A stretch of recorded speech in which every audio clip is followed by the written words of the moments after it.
다음 시험 난이도는 뜨거운 불이다.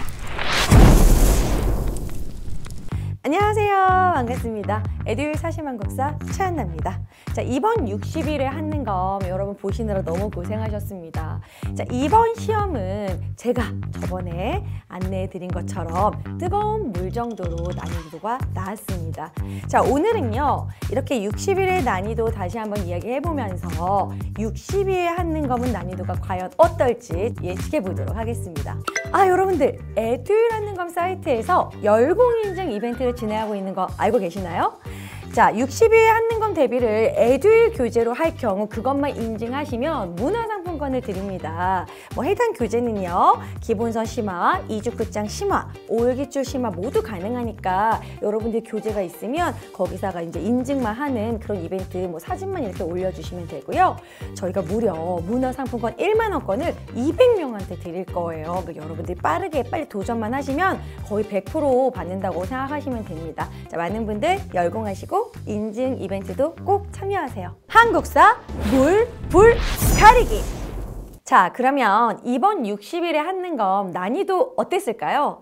저는 이제 바로 가다반 라이브 방송을 하니까 정말 따끈따끈한 시험지를 받아서 보는데 쭉 봤을 때 그냥 평이하다, 별로 어려운 문제 없다 하다가 가끔씩 긴 사료들이 좀 있었어요. 이제 한 문제에 여러 명의 승려를 물어보면서 여러 시대를 다룬다던가 또한 여러 시대를 다룬 역사서 문제가 조금 까다로웠다고 볼 수 있겠습니다. 제가 그때 이렇게 얘기했죠. 뜨거운 물 정도의 시험일 것이다. 자, 정말 그렇게 결과가 나왔는데요. 자, 보시면 58회가 49%, 59회가 46%, 60회가 55%, 이번 61회가 50%의 합격률을 이렇게 나타내고 있는데요. 50%라는 건 2명 중에 1명이 붙었다. 딱 중간.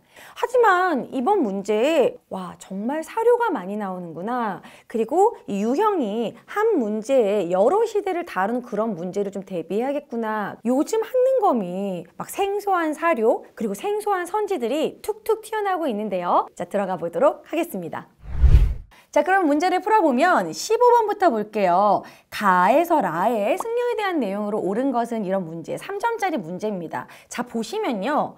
일단은 가나다라 4명의 승려를 묻고 있습니다. 우리는 일단 승려를 싫어해요. 너무 승려 이름이 비슷하기도 하고 어렵죠.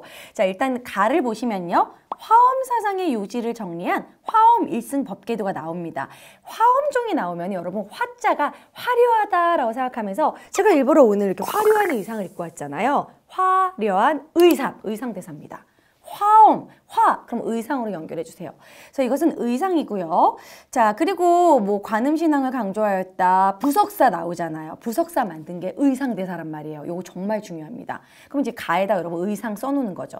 그 다음에 나는 귀법사의 주지이며 그리고 보현시범가를 만들었다. 요게 조금 까다로웠어요. 지금까지는 균여가 잘 안 나왔었거든요. 그런데 균여는 귀법사, 광종 때입니다. 광종이 좀 불교를 장려하면서 귀법사를 짓고 거기에 주지로 균여를 이렇게 임명을 하거든요. 그래서 제가 이제 기억으로 외워라. 균여, 귀법사, 광종 이렇게 연결하시면 돼요. 우리는 객관식으로 보니까 이렇게 해서 균여 써주시고 다는 문종의 아들로 이것도 외우기 쉬워요. 천태종을 창시했대요. 천태종. 의상과 의천을 구별하는 팁입니다. 의천, 천태종. 그럼 이제 의천이라고 써주시고 라는 12세에 출가하였다. 그리고 법화신앙. 법화라는 거는 좀 참회. 이렇게 서로 이렇게 반성하고 이런 것들이거든요. 참회신앙 나오고 백년결사 나오면 요세입니다. 요세. 세자가 어이. 자, 그래서 이 나와 라가 균여와 요세가 좀 어려운 승려가 나왔다라고 할 수 있어요. 보통은 의천, 의상, 원효 아니면 진울 요 정도 수준에서 나오는데 다소 어렵게 낸 문제 맞습니다. 자, 그러면 1번의 가를 보시면 유불일치설을 주장하였다라고 나오는데요. 유불일치설은 해심입니다. 심도 있게 유불일처를 주장했다 이런 느낌으로 해심 요건 여러분 암기해 주셔야 돼요. 그 다음에 2번 정해쌍수와 도노점수를 수행 방법으로 제시하였다. 정해가 쌍수에 가서 돈으로 점수를 얻었다. 진울이라고 그랬죠. 진울. 나는 너에게 외모로 지고 싶지 않아. 진울 막 이런 느낌으로 정해쌍수 도노점수. 자 그리고 3번은 불교 경전에 대한 주석서를 모아 교장을 편찬하였다. 앞으로 이 교장이란 말 아마 많이 나올 거예요. 왜냐하면 국사편찬위원회에서 15개정에서 바뀐 용어를 자꾸 어필을 하는데 과거에는 속장경이라고 불렀던 것을 요즘에 교장이라고 부릅니다. 속장경은 옳은 표현이 아니다. 교장이다. 자, 그래서 의천이 교장을 만든 건 아주 중요합니다. 자, 그래서 다의 의천이 교장이니까 다는 의천이고 이게 정답이 되는 거예요. 3번이 정답. 4번은 구산선문 중 하나인 가지산문을 개창하였다. 요것도 완전 생소한 선지. 구산선문에서 가지산문은 도의라는 스님이 선종을 이게 중국에서 가져왔는데 저 종교는 마귀와 같다 막 사람들이 욕을 해서 그런 사료가 있어요. 그래서 산으로 들어갔다. 그래서 처음으로 가지산문을 만들었다는 사료가 있거든요. 도의라는 스님입니다. 그 다음에 5번은 가나다라는 승과에 합격하고 왕사에 임명하였다. 모든 스님이 아니에요. 이거는 승과에 합격하고 왕사에 임명한 같은 경우에는 뭐 이제 균여에 해당되든지 그렇게 됩니다. 자, 그래서 해당되지 않기 때문에 정답은 3번이 됩니다. 그래서 생소한 선지 몇 개가 있었으니까 알아두시길 바라고요. 자, 그리고 다음 문제 한번 볼게요. 자, 이번 문제는 여러분들이 딱 풀고 이건 언어 영역 시간인가? 국어 지문인가 막 이랬을 거예요. 이런 식으로 긴 지문에 거의 통으로 절반 이상이 나오는 긴 지문의 사료가 가끔씩 진짜 심심치 않게 나오고 있습니다. 그래서 이게 요즘에 좀 새로운 유형이라고 할 수 있어요. 그러니까 아예 여러 지문을 주고 여기에 문제 2개를 줘버리는 거죠. 근데 이 안에 많은 사료를 담을 수 있는 거예요. 그래서 어느 정도 사료 분석 능력을 키워야 된다라는 그런 문제라고 볼 수 있습니다. 이 문제가 좀 제일 어렵지 않았나 싶어요. 자, 그러면 29에서 30번 문제에 가 보시면 여기 보면 포인트는 계속 삼국이라고 말하고 있어요. 우리 해동의 삼국도 역사가 오래됐는데 중국에만 책이 있고 우리나라는 막상 간단하게 써놨다 이런 내용이에요.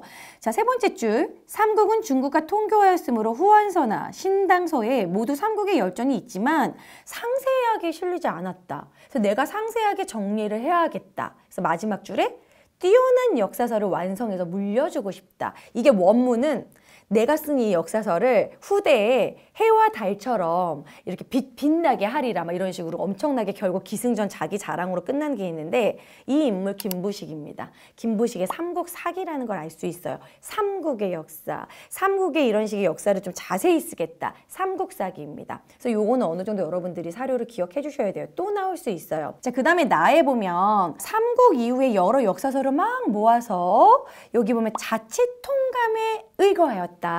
자치통감. 이 역사서는 무슨 통감으로 끝나요. 그래서 자치통감의 취지에 따라서 번잡한 건 줄이고 요령만 남겨뒀다. 그리고 또 힌트가 있습니다. 여기 신라는 신라기, 고려는 고려기. 고대부터 고려까지 이렇게 쭉 쓴 통사구나. 근데 자치통감을 따라했구나. 동국통감이겠다. 이렇게 풀었어야 되는 문제입니다. 그래서 요거는 동국통감 설명이고요. 다에 보면은 요거는 쉬워요. 여기 보면 옛 성인은 예약으로 나라를 일으켰고 인의로 가르침을 폈으니 괴력난신은 말하지 않았다. 요 말은 공자가 한 말이에요. 괴력난신. 그러니까 한마디로 막 괴력. 진짜 판타지 같은 거 있잖아요. 막 이따만한 돌을 막 이렇게 슝 옮기고 쑥을 먹고 사람이 되고 요런 건 말하지 않았다라고 해요. 하지만 제왕이 일어날 때는 이런 일이 일어났는데 이게 왜 중요하지 않다고 할 수 있겠는가? 나는 이런 내용도 쓰겠다. 자, 그래서 이 책의 책머리에 기편이 실린 까닭이다. 그러니까 예를 들어 단군 이야기, 곰이 쑥을 먹고 사람이 되고 이러한 기편에다 다 실은 거죠. 요거 자체도 알아야 할 이야기다. 이런 식으로. 요거는 삼국유사입니다. 삼국유사의 키워드는 기편입니다. 그래서 중요해요. 기이한 일도 나는 기록하였다. 그래서 단군 이야기를 실은 거죠. 삼국유사입니다. 자, 그 다음에 라는 요건 정말 쉬운 사료죠. 여기 보면은 고씨가 북쪽에 살면서 고구려를 하였고 부여씨가 백제라고 하였고 박석김이 신라인데 이것이 삼국인데 밑에 부여씨가 망하고 고씨가 망하니 김씨가 그 남쪽 땅을 차지하고 대씨가 북쪽, 대조영, 발해. 자, 그래서 여기서 중요한 건 이것을 남북국이라 한다. 남북국 동그라미 해주시고요. 남북국이란 용어를 처음 사용한 게 바로 유득공, 발해고입니다. 자, 그러면은 이제 가는 삼국사기잖아요. 인종 때예요. 이 인종 때 묘청의 서경천도 운동이 일어났을 때 김보식이 진압하거든요. 그러면 가는 삼국사기 인종. 자, 그리고 나는 동국통감 조선시대 성종 때입니다. 조선 초라고 할 수 있고요. 그 다음에 다는 삼국유사. 이거는 거의 고려 말에 가까운 충렬왕 때입니다. 그러니까 고려의 이제 원간섭기 충렬왕. 인종보다는 나중이에요. 그러니까 인종은 우리가 고려 전기에 배우고 원간섭기가 있었고 원에게 충성해라. 그래서 충충충 이래가지고 이제 원간섭기가 뒤에 있거든요. 그러니까 충렬왕이 더 나중이다. 그 다음에 라 같은 경우에는 유득공의 발해고는 정조 때 만들어요. 조선 후기입니다. 자, 그 말은 즉 가는 고려 전기, 다는 고려 후기. 나는 조선 전기, 라는 조선 후기라는 겁니다. 제가 이 말을 왜 했냐면 그게 문제가 순서가 나오거든요. 29번을 풀려면 가나다라 역사서를 편찬한 순서대로 옳게 나열하여라. 가다, 나라. 그래서 가다, 나라로 2번이 되겠습니다. 요거 3점짜리 문제. 이렇게 좀 어렵게 나왔어요. 시기도 알아야 한다. 그 다음에 30번 같은 경우에는 가나다라 역사서에 대한 설명. 자, 여기서 여러분 힌트가 있어요. 아까 사료를 보고 가의 그 사료가 이게 삼국사기가 막나 긴가민가 하고 있을 때 여기 보면 문제에 기억, 가, 유교사관에 입각하여 기존치 형식으로 서술하였다. 이거 삼국사기 내용이구나. 그럼 이게 삼국사가 맞나 보네. 구칙이 들어가는 거죠. 그래서 기억이 맞아요. 자, 그리고 니은. 사초와 시정기를 바탕으로 실록적. 이거는 조선왕조 실록인데 아까 보니까 무슨 통감이라고 그랬잖아요. 동국통감 설명이잖아요. 그럼 니은은 아니야. 그 다음에 디귿. 불교사 중심으로 민간설화 삼국유사 맞죠? 그럼 디귿 맞네. 근데 리을은 고조선부터 고려까지 역사를 편년체로 정리한 거. 요게 바로 편년체로 쭉 통사로 정리한 거 동국통감 설명이에요. 그럼 이건 아니네. 이건 유득공의 발해고니까 라는.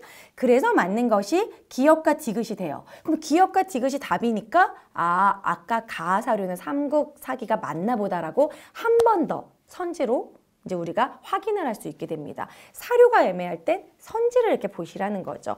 자, 이렇게 문제 풀어봤고요. 마지막 문제 50번 문제인데 이건 제가 역대 통일 이거를 쭉 한번 D-2 적중예언 정리를 해드렸고 그대로 문제가 나왔어요. 근데 조금 까다롭게 나왔습니다. 왜냐면 50번에 다음 뉴스가 보도된 정보식의 통일 노력으로 옳은 것은 정주영의 소떼방북이 나왔어요. 그러니까 요거는 사실 공무원 한국사급으로 좀 디테일하게 나온 거거든요. 이 시기를 안 살았던 분들은 뭐지? 웬 소떼지? 이랬을 거예요. 선생님은 너무 잘 알아요. 소가 막 1,001마리가 쭉 북한으로 갔었거든요. 정주영 회장이 자기가 집 나올 때 소를 하나 팔아가지고 가출을 했는데 고향이 북쪽이거든요. 그래서 내가 부자가 되었으니 1,000배로 갚겠다.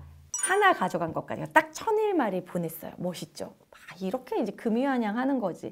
그래서 이 정주영 회장이 그때 당시 이제 금전적으로 도움을 줬고, 그래서 소떼방북 때문에 남북 관계가 좋아졌고 금강산 관광이 가능해졌던 겁니다. 그것도 현대에서 추진했어요. 금강산 처음에는 해로로 이제 유람선이라고 했거든요. 배로 먼저 갔습니다. 자, 그러면 정주영의 소떼방북 이것으로 금강산 관광 사업이 시작되었다. 1998년입니다. 선생님 고등학교 때 있었던 일이에요. 저는 기억하지만 여러분들 모를 거예요. 그래서 이거는 1998년이라 써주고, 근데 여러분들이 알아만 두시고요. 연도로 외울 필요는 없고 김대중 정부인 것만 아시면 됩니다. 자, 그럼 나머지는 이제 정보로 푸시면 되는 거예요. 1번 남북조절위원회가 구성된 건 1972년 7.4 남북공동성명 발표하고 나서 남북조절위원회를 만들자 박정희 정부입니다. 자, 그 다음에 2번 남북한이 유엔에 동시 가입하였다. 1991년 9월인데요. 노태우 정부입니다. 노태우 정부는 북방외교로 추진해서 남북한 유엔 동시 가입, 남북 기본합의서 비핵화 모두 노태우죠. 자, 그래서 2는 노태우 정부 써주시고 3번 6.15 남북공동선언. 최초로 남북 이 정상회담이 처음으로 이루어진 거. 이것이 바로 김대중 정부잖아요. 그래서 노벨 평화상 탔잖아요. 그래서 3번이 정답입니다.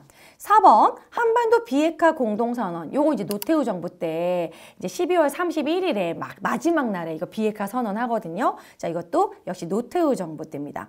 자, 그 다음에 남북 이산가족 교환 방문 최초로 한 것은 이거는 전두환 정부 1985년에 있었던 일입니다. 그러니까 연도는 여러분들 참고하라고 말씀을 드린 거고 여러분들 정부만 아시면 돼요. 자, 그렇게 해서 문제를 푸시면 되고 요거는 나중에 순서 나열도 나올 수 있습니다.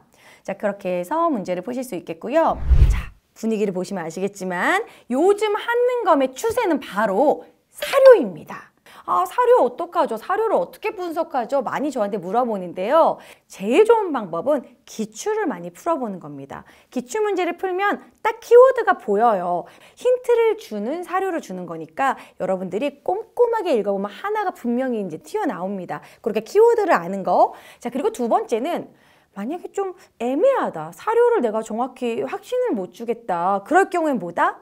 선지를 봐라. 사료가 좀 애매할 때는 선지를 보면 속어법으로 아, 이게 이거구나 라고 다시 또 여러분들이 연계해서 풀 수 있는 거. 여러분, 우리는 80점만 넣으면 되잖아요. 자, 그렇기 때문에 막 어려운 선지라든지 좀 생소한 사료가 나오더라도 당황하지 마시고 침착하게 내가 아는 선에서만 풀면 됩니다. 그리고 정말 중요한 건 내가 정말 알고 있는 문제는 틀리면 안 된다는 거죠. 2022년 마지막 시험 다가오는 62회의 난이도를 예상해 본다면 두구두구두구두구 조금 까다롭고 어려울 것으로 예상을 합니다. 왜냐? 마지막 시험이 항상 어려웠거든요.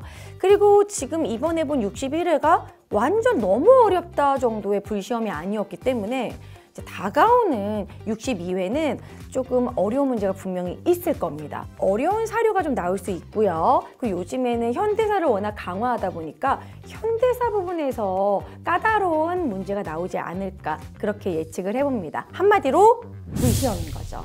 하지만 여러분들 불시험이어도 우리는 끌 수 있습니다. 제가 이제 여러분들을 소방수로 만들어 드릴 거예요.